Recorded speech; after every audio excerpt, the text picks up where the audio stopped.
Imagine waking up in a prison, but it's not made of concrete, it's not made of iron. The bars of this particular cell are constructed entirely out of your own bank accounts, Right. your credit scores, your financial passwords, and the warden. The warden is the person sleeping right next to you.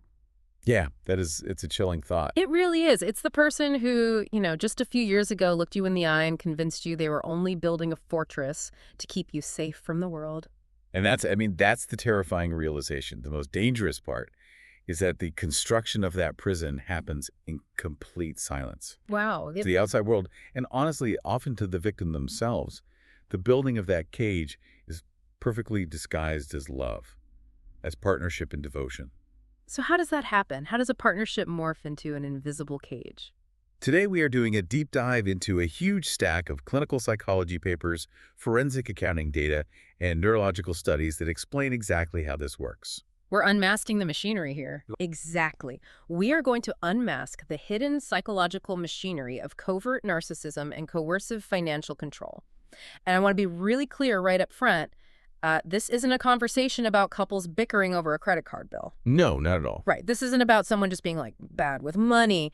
We are embarking on a forensic exploration of how a human mind can systematically dismantle another person's reality and how the body physically keeps the score of that invisible violence. And we will be examining this through a very specific clinical lens. We really need to look past the superficial behaviors, We have to examine the unconscious mechanisms driving them. The hidden stuff. Exactly. We are going to explore the hidden emotional needs of the abuser, the literal neurobiology of their empathy deficits, and this is crucial, the profound trauma responses that are triggered in a person who is subjected to this kind of psychological warfare. So if you're listening and you have ever felt like you were losing your mind in a relationship or found yourself financially paralyzed after a breakup, the science we are looking at today is going to explain the why behind that experience. It's going to make a lot of sense very quickly. I think to really understand the abuse, we have to first dissect the abuser. And I'm looking at the cultural stereotype we all have in our heads. When someone says the word narcissist, my brain immediately goes to the loud, bragging ego. Right, the classic image. Yeah, I picture the reality TV star taking selfies, throwing a tantrum because they didn't get the best table at a restaurant, constantly demanding the spotlight. Yes, and that stereotype you were describing is what clinical literature refers to as the grandiose or thick-skinned narcissist. Thick-skinned, okay. Right. That presentation is loud, it's overt, and frankly, it's often easy to identify and avoid if you know the red flags they announce themselves. They really do. But the psychiatric community, including the frameworks outlined in the DSM-5 alternative model for personality disorders, the AMPD recognizes that pathological narcissism is highly heterogeneous. Meaning it looks different in different people. Exactly. It exists on a spectrum. And on the exact opposite end of that loud, bragging persona is a thin-skinned variant. We refer to this clinically as the covert or vulnerable narcissist. Thin-skinned. I have to admit, I'm struggling with this a bit. How so? Well, when I think of someone who is highly manipulative and controlling, I think of dominance. What does a thin-skinned narcissist actually look like in the real world? How do they fly under the radar? That is the perfect question, because exactly what makes them so dangerous is their defensive facade. Covert narcissists mask their underlying grandiosity behind a presentation that often looks like introversion. Really? Introversion? Yeah, shyness or a kind of pseudo-humility. They don't walk into a room and demand everyone look at them. Instead, they operate from a place of perpetual victimhood. Oh, wow. So they play the victim. Constantly. They sulk. They harbor this deep-seated belief that they are an unappreciated genius, and they are quietly furious that the world has somehow failed to recognize their inherent superiority. So I'm trying to wrap my head around this. They aren't demanding the spotlight. They are just angry that the spotlight hasn't magically found them and recognized their brilliance. The distinction is that they are actually terrified of the spotlight. Wait, why? Because the spotlight might expose their flaws. Yet, paradoxically, they feel intensely entitled to the rewards that the spotlight brings. They are hypersensitive to criticism. Even constructive feedback feels like a mortal wound to them. So it's not boasting. No, their entitlement isn't expressed through boastful shouting. It is expressed through a simmering, quiet, and deeply vindictive resentment towards anyone who seems happy, successful, or at peace. Okay, where does that come from? People aren't just born harboring a secret, simmering hatred for the world's happiness, right? Right. I was reading through the etiology sections of our sources, and it seems like there is a really complex origin story here. The origins are incredibly multifaceted. Genetically, we often see a predisposition to high neuroticism. Which means what exactly in this context? It's a fundamental personality trait reflecting emotional instability, chronic anxiety, and, a tendency to experience negative effects like anger and guilt. Okay, so they're wired a bit hot. Exactly.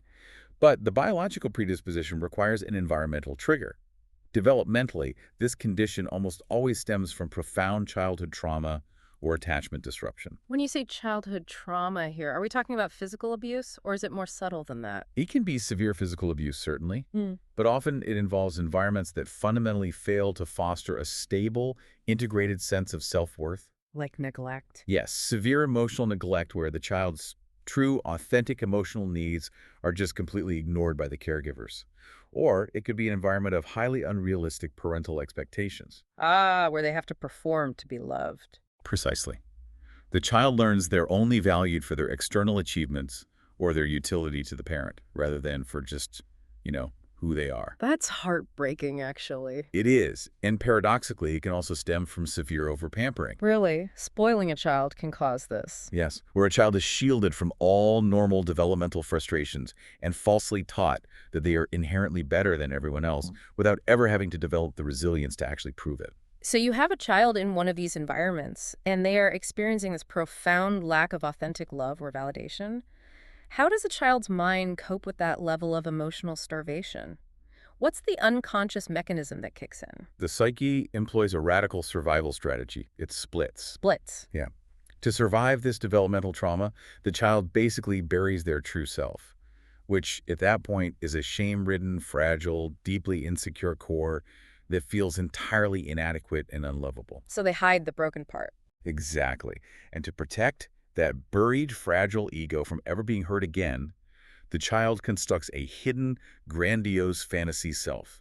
It is literally an armor made of superiority. Wow. So the adult covert narcissist is a person trapped in chronic, agonizing inner conflict. They are constantly fighting themselves. Right. They're constantly battling these buried feelings of absolute inferiority while simultaneously clinging to the secret, desperate belief that they are superior to everyone around them. That sounds incredibly exhausting, to walk through life constantly guarding a secret inadequacy while, demanding secret worship. It makes total sense why they would be so easily threatened by anything that challenges that armor. It's a fragile ecosystem. But I want to push on something else I found in the clinical data. There's a neurobiological component to this, right? We aren't just talking about a bad attitude or a maladaptive coping mechanism. There is something physical happening in the brain. Absolutely. We have to look at the structural brain imaging of patients diagnosed with narcissistic personality disorder. What do the scans show? When neurologists scan these brains, they find a staggering biological reality. There's a lowered volume of gray matter in the left anterior insula, and crucially, the medial prefrontal cortex. The medial prefrontal cortex. Okay, let's break that down for someone who doesn't have a medical degree. What does that specific area of the brain actually do in a healthy person? You can think of the medial prefrontal cortex as the neurological ground zero for empathy regulation, for social cognition, and the ability to mentalize. Mentalize, like realizing other people have their own mind. Exactly. The capacity to understand that other people have their own separate thoughts, feelings, and emotional realities. Okay. In a healthy brain, when you see your partner crying, this area lights up, allowing you to emotionally resonate with their pain and adjust your behavior to comfort them. So when there's less gray matter there. When there's a structural volumetric deficit in this area, it corresponds directly to chronic empathy failures. Wait, so their lack of empathy, when they look at a partner who is crying and they just stare blankly or get angry, it isn't merely a stubborn choice in that moment. It is a structural deficit. They literally do not possess the same biological hardware for recognizing, identifying with, and regulating their response to the feelings and needs of others. That is terrifying. It is. I mean, they can cognitively learn what empathy looks like and mimic it when it serves them.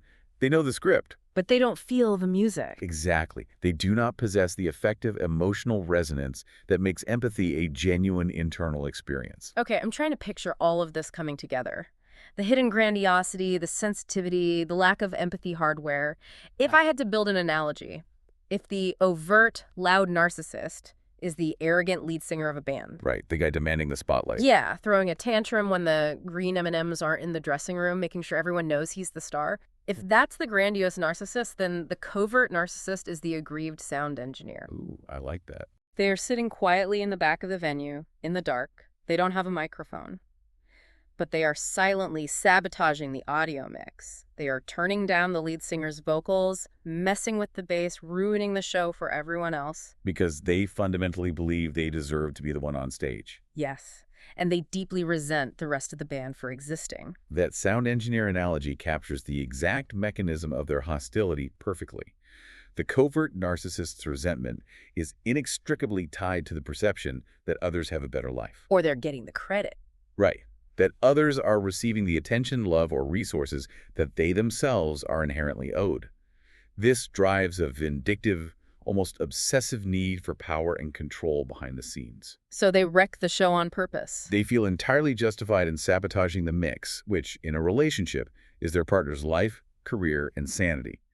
They do it because they feel uniquely entitled to exact retribution against a world they believe has been unfair to them. Which brings us to, honestly, the most terrifying question of all. If this person is harboring all of this hidden resentment and literally lacks the biological capacity for genuine empathy, how do they ever get someone to fall in love with them? It's a very calculated process. I mean, how does a person with such a fragile, shame-ridden core manage to completely dominate another human being's life, especially their financial life?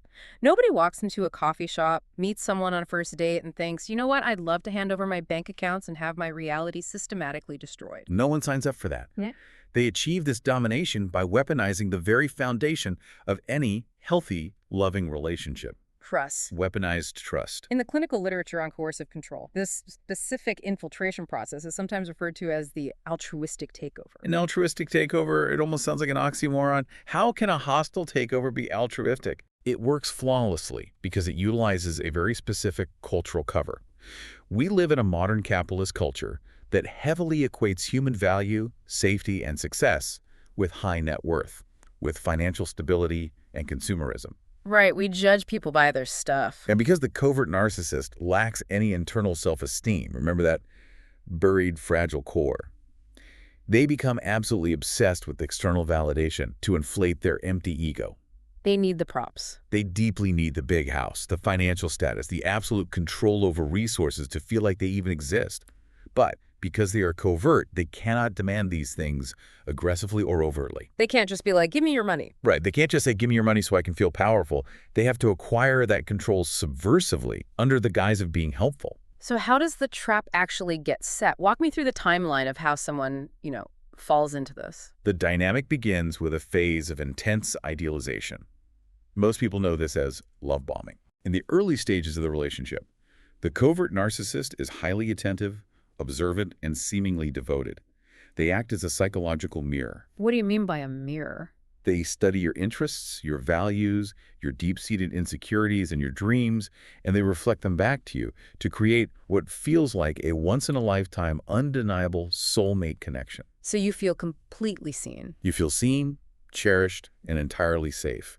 They often present themselves as the one person who truly understands the burdens you carry. And I imagine for a lot of people who are listening who are independent, who have been carrying the weight of their own lives, their own careers, maybe their own past traumas, having someone step in and say, I see how heavy this is, let me help you carry it, must feel incredibly intoxicating. Intoxicating is the exact word. And once you are emotionally invested, once your nervous system has categorized this person as your ultimate safe harbor, the trap snaps shut. Wow. But from the inside, it looks like a gift. How so? The abuser will suggest consolidating finances, but they frame it entirely around relieving your stress and building a unified future. Okay, give me an example of what they might say. They will use language like, you work so incredibly hard it stresses you out to look at the bills. Let me handle the spreadsheet so you can focus on your career. Or, we're a team now. Soulmates shouldn't have separate lives. Let's merge everything so we can build our empire together. Which sounds completely reasonable. It sounds like standard marriage advice, honestly. It really does. But the unconscious need driving the narcissist to merge those accounts is entirely different from the victim's understanding of the event. The victim thinks they're building a partnership. The narcissist is establishing absolute economic dominance. Yes. And the dark brilliance of this setup is that it allows the narcissist to maintain their public image of moral superiority. They get to play the devoted, supportive partner to their friends, family, and the outside world, all while quietly locking you in a financial cage. And we need to make a crucial clinical distinction here because financial chaos and entanglement occur in other psychological dynamics as well. Right. It's not always narcissism. No. For instance, we often see severe financial instability in relationships where a partner has borderline personality disorder or BPD. Yep. But the underlying why the psychological mechanism driving the behavior is entirely different from covert narcissistic personality disorder. Right, because in both situations, the victim might end up financially devastated with merged accounts and empty savings. But you're saying the intent changes the entire dynamic. Let's explore the BPD side first. If a partner with BPD is creating financial chaos, what is actually happening in their brain? In a relationship with a BPD partner, financial entanglement or sabotage is usually driven by an intense, panicked, almost primal fear of abandonment. And it's fear-based. Entirely. It stems from severe amygdala dysregulation. The amygdala is screaming that they are about to be left alone and die. So the impulsive spending, or the desperate attempts to create financial dependence, is a frantic survival strategy to tether the partner to them. They just want to make sure you can't leave. They're terrified you will walk out the door, so they try to create invisible financial chains to keep you in the room. It is chaotic, it is deeply destructive, but it is fundamentally a panic response to attachment trauma. But with a covert narcissist, it's not about panic at all. Not at all. With covert NPD, the financial control is a highly calculated, sustained tool of power, of entitlement and systematic devaluation. Evaluation. Yes, it isn't driven by a fear that you will leave them because they feel unworthy. It is driven by their need to reinforce their inherent superiority over you. To keep you beneath them. Exactly. They control the money to ensure you remain subservient and dependent, which constantly feeds that hidden, grandiose fantasy self. It is cold, it is methodical, and it's entirely about power. Okay, let's look at the mechanics of that power. The altruistic takeover is complete. The accounts are merged. The victim has handed over the passwords, thinking they are just sharing the load of life. The mask is now firmly in place, and the narcissist has the keys to the castle. Right. What happens next behind closed doors?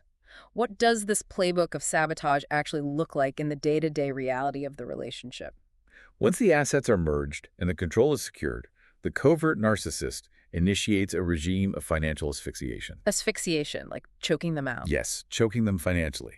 The goal is to systematically erode the victim's autonomy until they cannot make a single move without permission. How do they do that? This involves strict, often degrading methods of surveillance and control. The victim, who may even be the primary breadwinner in the household, is suddenly placed on an inadequate allowance or given pocket money. Their own money. Their own money. They are subjected to intense interrogations over minor purchases and demanded to produce physical receipts for basic everyday necessities, like a gallon of milk or a cup of coffee. We have some incredibly chilling, real-world case studies in our sources that illustrate just how dark this gets. I want to talk about Ava's case. Ava's case is a classic example. Ava was married to a man who insisted on maintaining absolute control over the family bills, the bank accounts, and the pay stubs, claiming he was the math guy of the family. The altruistic cover again? Right. He told Ava he was working endless extra shifts, late into the night, sacrificing his health to support the household. But Ava noticed that the joint bank accounts never actually reflected this supposed overtime money. They were always struggling. Yeah, it's just scraping by. Yeah. And when Ava finally gathered the courage to question the discrepancy and asked to see the bank statements, he didn't just say no, he gaslit her. Predictably. He claimed the company's payroll department kept making mistakes with his overtime, and then he turned it around on her, accusing her of being ungrateful for his sacrifices. Which is the pivot. It effectively shut down her scrutiny, making her feel guilty for even asking, while he continued to secretly siphon his actual income into a hidden account. It's what the researchers call the professional overtime illusion. It's incredibly common. And then there is Izzy's case, which, it is a horrifying example of how financial abuse intersects with physical vulnerability. See, this one made my stomach drop. Izzy suffered from chronic medical issues that prevented her from driving. Her partner manipulated her into depositing her entire paycheck into a joint account that she was strictly forbidden from accessing. So she had no money of her own. None. And because she couldn't drive, she relied entirely on him for transportation to her medical treatments. He leveraged her illness by charging her a literal, physical cash fee money he demanded she withdraw from her own siphoned earnings just to give her a ride to the doctor. He charged his sick partner a taxi fare out of her own paycheck just to get medical care. That's hard to even process. It is a profound level of calculated cruelty. It is designed to restrict both physical and financial mobility simultaneously, ensuring that Izzy felt completely trapped, helpless, and entirely reliant on his generosity to simply survive her illness. It's sick. It is the ultimate manifestation of the covert narcissist's need for omnipotent control. And it's not just about hoarding the money to feel safe either. It's about actively, aggressively sabotaging the partner's success. Look at the case study of Joseph. Joseph is a textbook case of sabotage. Right. Joseph presented to the world as this highly successful, charming, intelligent husband. His wife was a high-earning marketing manager. Joseph took total control of her salary and her yearly bonuses, telling her he was utilizing his superior financial acumen, quote-unquote, to invest her money in high-yield overseas interest rate accounts. Again, playing the hero. Exactly. Over the course of several years, he sabotaged 3 separate attempts they made to buy a family home, always coming up with elaborate, complex, false excuses at the very last minute as to why the funds were suddenly tied up. And the eventual revelation in Joseph's case is what makes it so fascinating from a forensic standpoint. His wife only discovered the truth when she was served with a sudden eviction notice at their rental property. She thought they had all this money saved. She dug into the hidden paperwork and uncovered a mountain of unpaid utility bills, maxed out credit cards in her name, and entirely drained accounts.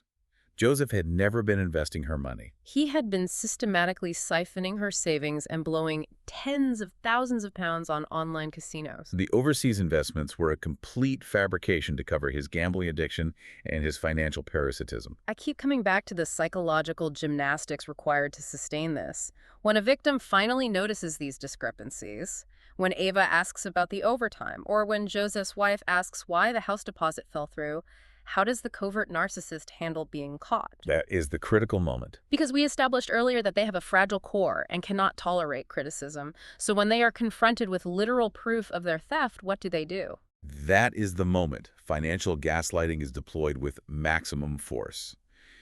And it is almost always paired with the beginnings of a smear campaign. Deflect and attack. Exactly. When you question a purchase or a missing sum of money, the covert narcissist instantly flips the script. They play the victim of your unreasonable paranoia. Unbelievable. They will use statements meticulously designed to induce deep guilt and confusion. They might look you dead in the eye and say, "Are you seriously accusing me of being irresponsible? After all the hours I worked to provide this lifestyle for us, your lack of trust in me is incredibly hurtful. You know how stressed I've been, and now you're attacking me over a bank error." So they completely ignore the missing money and make the argument entirely about your moral failure for lacking trust. They make you feel like the abuser for noticing that they are stealing from you. That is the goal. The hidden mechanism here is that gaslighting isn't just about winning an argument or covering up a stolen $100. It is a sustained campaign designed to systematically dismantle your self-efficacy. Self-efficacy. Let's define that, because it feels central to why victims get stuck. Self-efficacy is your fundamental internal belief in your own capability to manage your life, to make sound decisions, and navigate the world safely. It is your trust in your own mind. Your internal compass. Right. Over time, the constant manipulation, the shifting realities, and the relentless guilt-tripping force the victim to internalize the narcissist narrative.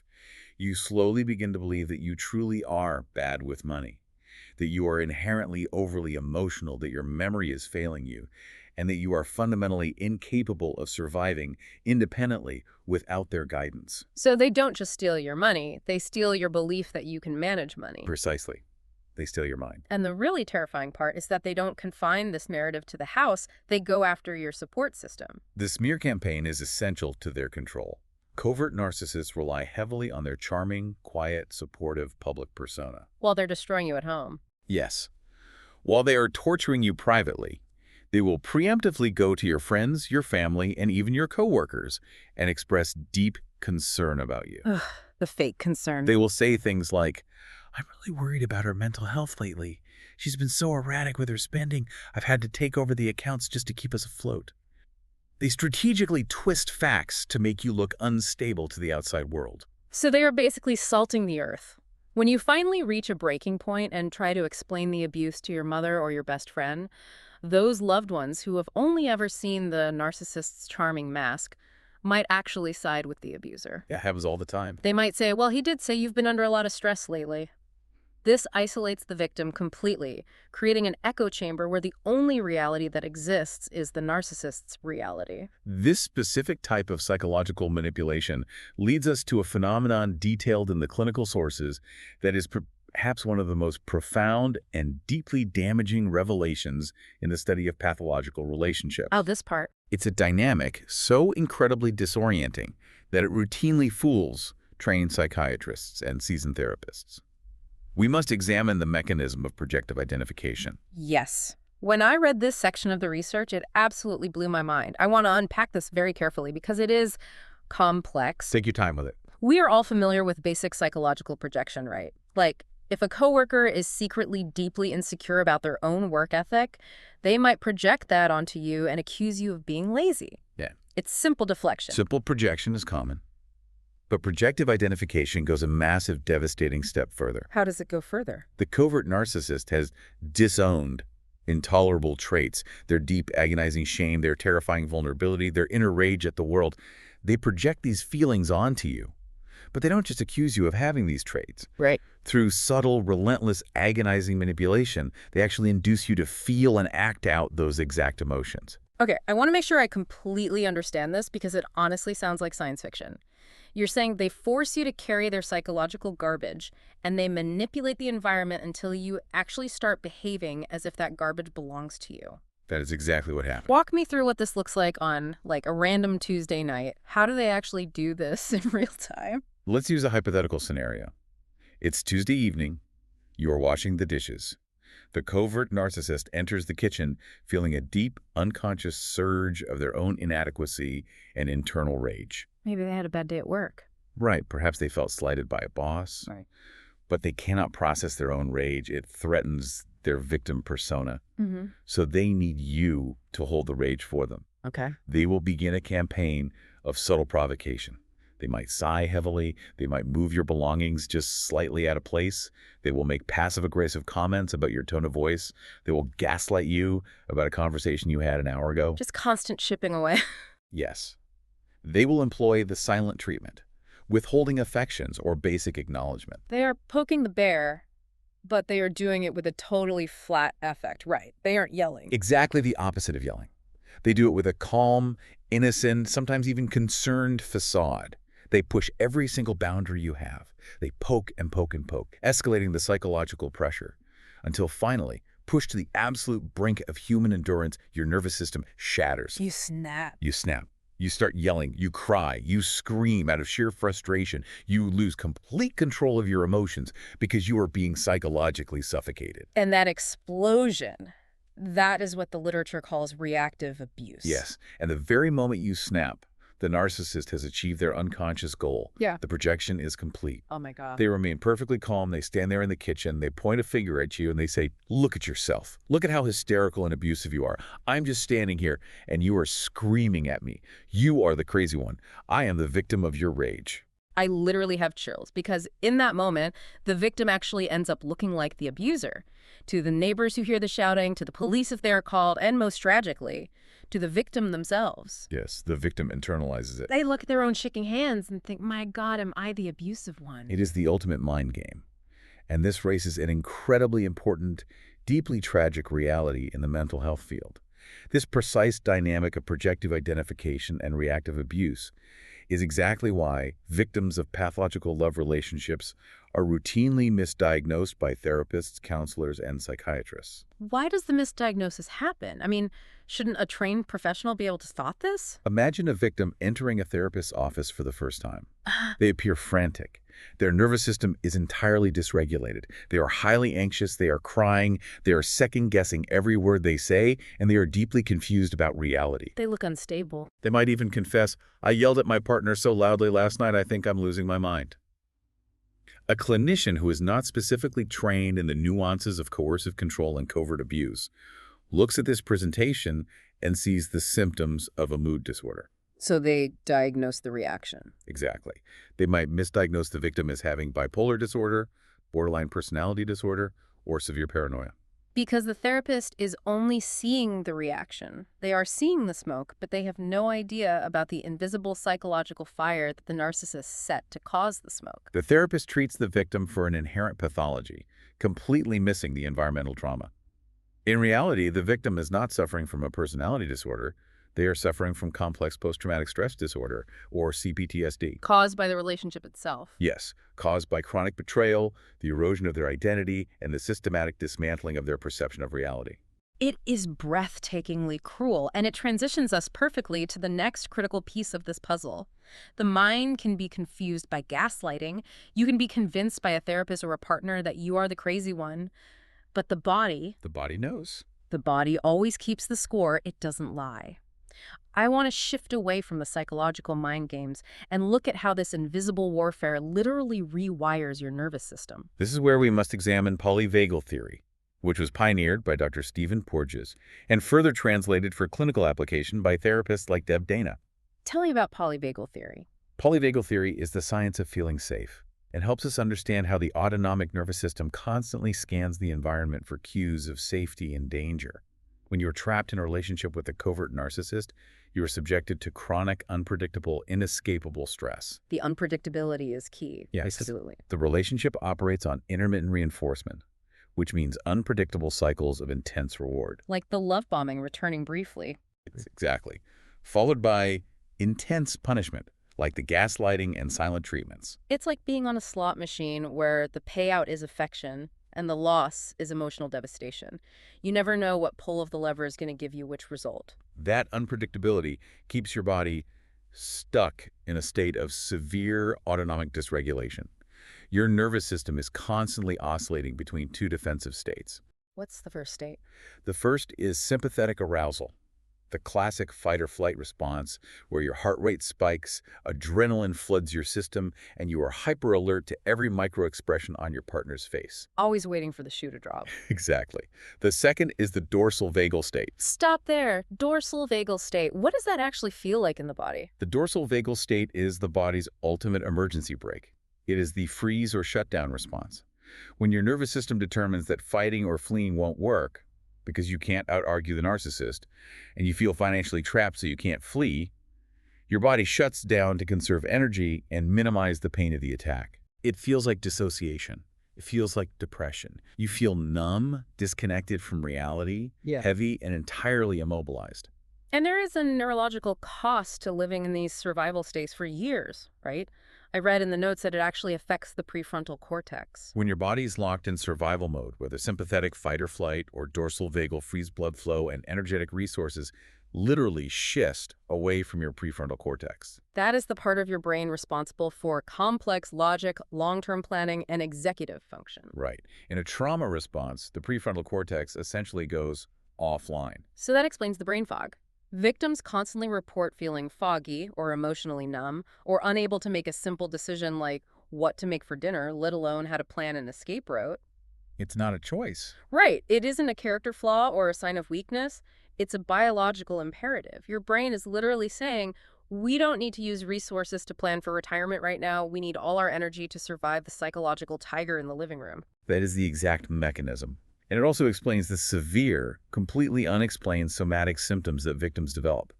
When your autonomic nervous system is dysregulated for years, it destroys your physical health. Like what kind of symptoms?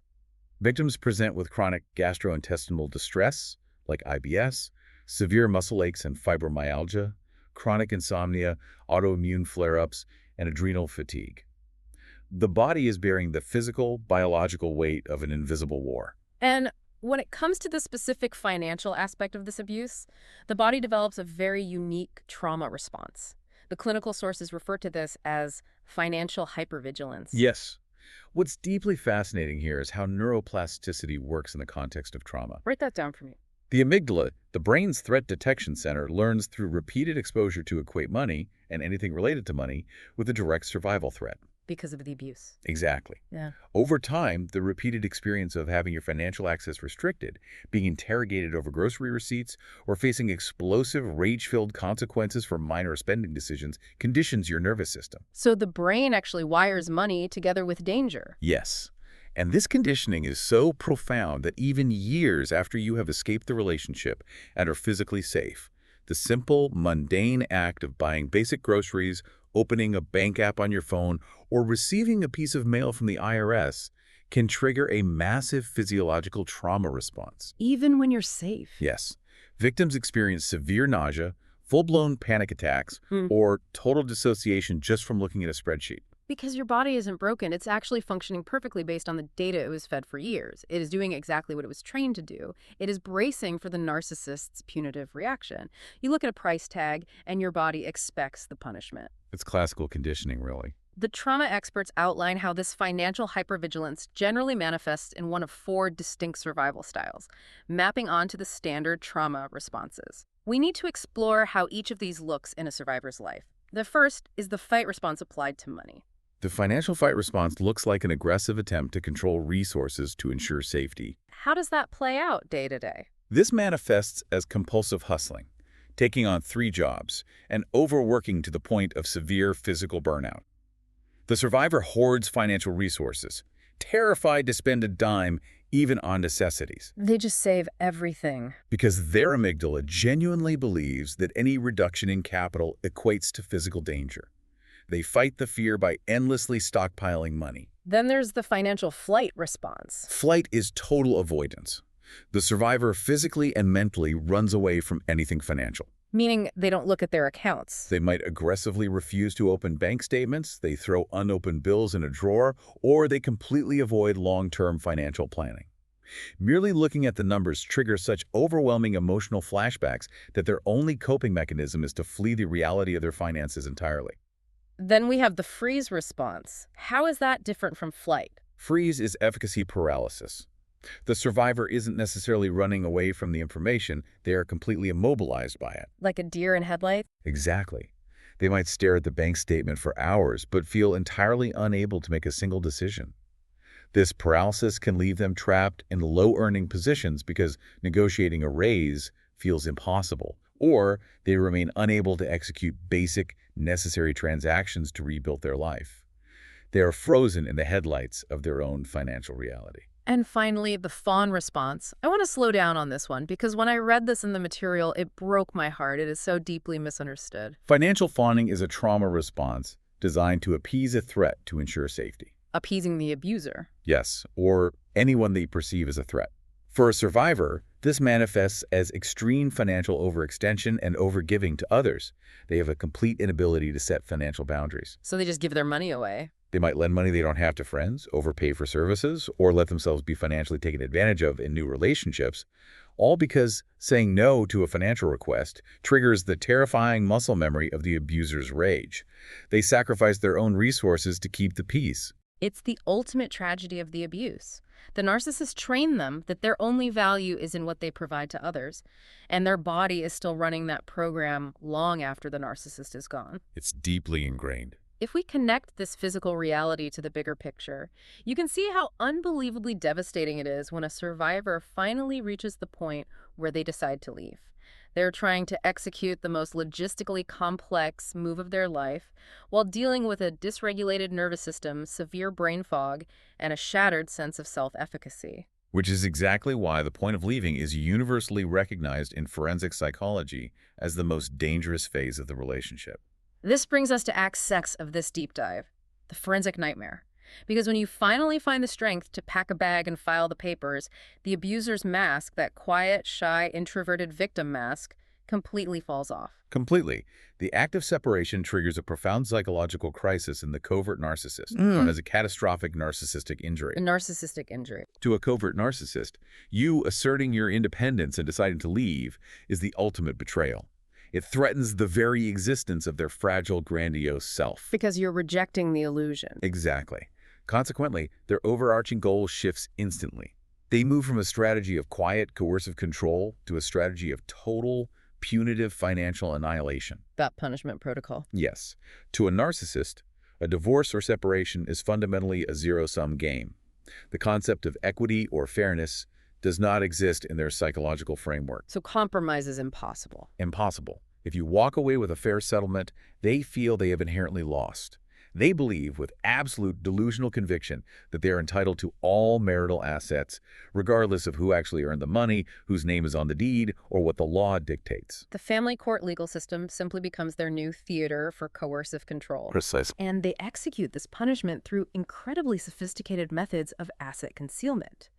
The forensic accounting sources we looked at outline a literal shell game of tactics that covert narcissists use to starve their ex-partners out. Let's break some of these down. First, there's a tactic called the phantom income maneuver. This maneuver is extremely common when the abuser owns a business, is a freelancer, or has control over their billing cycles. How does it work? They will intentionally delay invoicing their clients until after the divorce is legally finalized, making their current income look artificially low. They might prepay vendors for services that won't be rendered for a year. Sneaky. In more complex cases, they even place fake employees, often friends, family members, or new partners on the business payroll to siphon liquid cash out of the company, ensuring it appears far less profitable on paper to the divorce courts. Then there's the personal piggy bank strategy. This is where they blur the lines between personal life and business.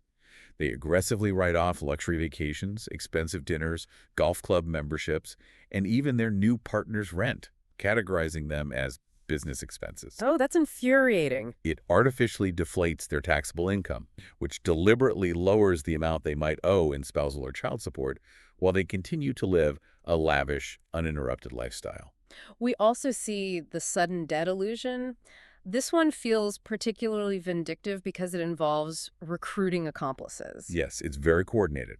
The abuser fabricates massive sudden debts supposedly owed to their parents, siblings, or close friends.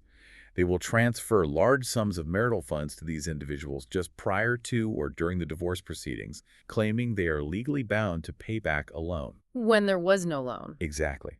In reality, there was no loan. Those family members are simply acting as illicit vaults, holding the cash safely until the divorce is over and the dust settles, at which point the money is quietly returned to the narcissist. And then there is the modern forensic nightmare, the cryptocurrency black hole.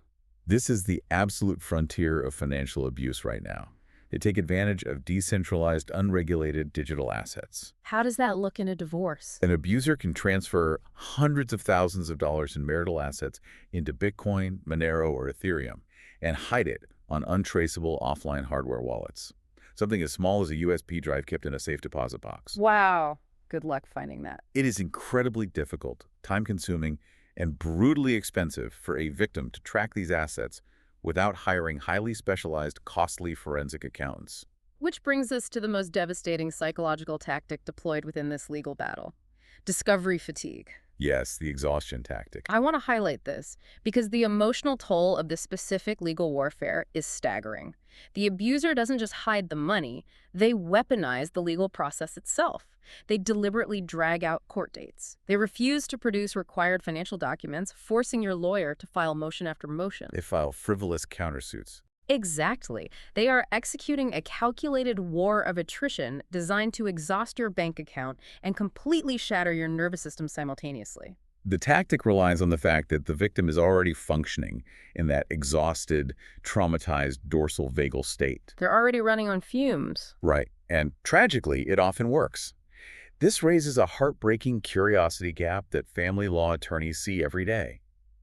Why does the driven, highly successful, highly intelligent woman so often walk away and leave her rightful money on the table in a divorce with a narcissist? It's a question that baffles people who haven't lived it. Like, why didn't you fight for your half? But the answer is rooted in the psychological abuse we just discussed. Yeah. It's because she is terrified of the vindictive label. Exactly. If she hires a forensic accountant to tear apart his business, track down the crypto, and expose the hidden assets, she knows exactly what will happen. The narcissist and his enablers, his flying monkeys, will publicly label her a money grubber, a bitter, greedy ex, and an enemy of his success. It's another smear campaign. Right.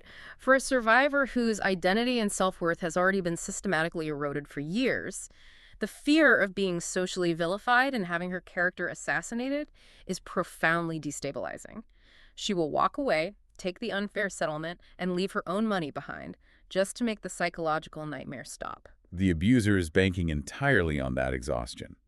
They know the victim values peace more than capital, while the narcissist values capital and winning more than peace. So, given this monolithic wall of psychological, physical, and legal warfare, how do you survive this? We've talked about the subtle trap of the altruistic takeover, the psychological torture of projective identification, the physical toll on the nervous system, and the forensic nightmare of the divorce. It's a lot to overcome. How does a person rebuild a life and an identity when both their bank accounts and their fundamental sense of reality have been systematically drained? Reclaiming your reality requires a highly specific dual-track intervention model. Dual? Yes.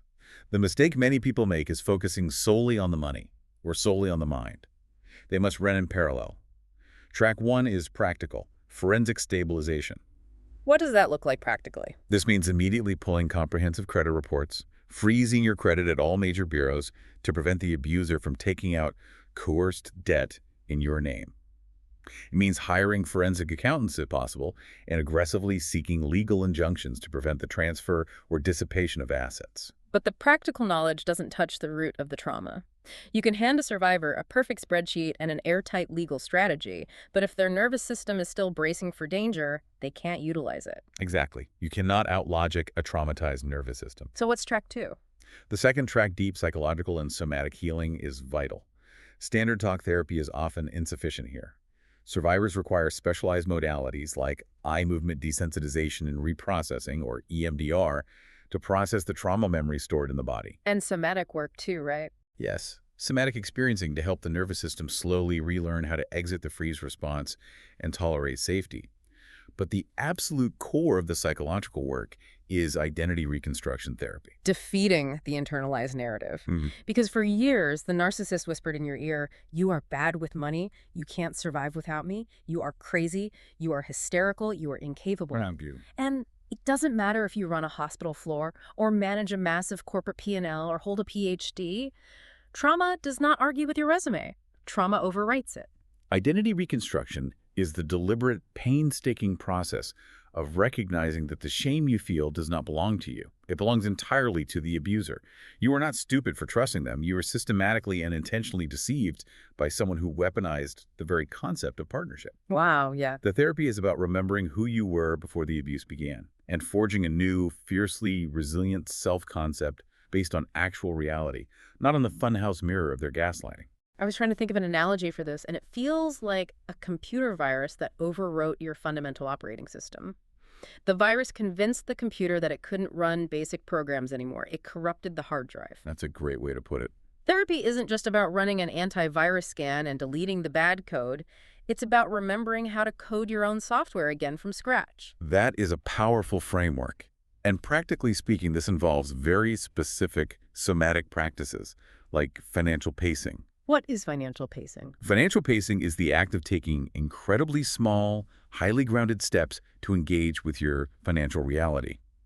A survivor might sit down to open a single bank statement, but they do it while consciously regulating their breathing. Being mindful of their body. Right, noticing the feeling of their feet on the floor and engaging their parasympathetic nervous system. They're teaching their body in real time that looking at numbers is no longer a threat. It involves documenting the truth in a journal, writing down literal, factual reality every day to defeat the lingering voices of gaslighting. It is the slow, deliberate, heroic work of decoupling money from danger. It is heroic work. Truly. So, what does this all mean for you, the listener, if you recognize your own story in this deep dive? If any of this resonated with you, the deeper lesson here is monumental. Narcissistic financial abuse isn't just the theft of your money. It is the attempted, calculated theft of your agency, your sanity, and your core identity. Yes. But I want you to think about the physical symptoms we discussed. The very fact that your body reacted with such profound distress, the anxiety, the hypervigilance, the physical pain, the panic attacks, is actually scientific proof that your internal compass was fighting back all along. Your body knew the truth, and it was screaming it at you long before your mind was allowed to accept it.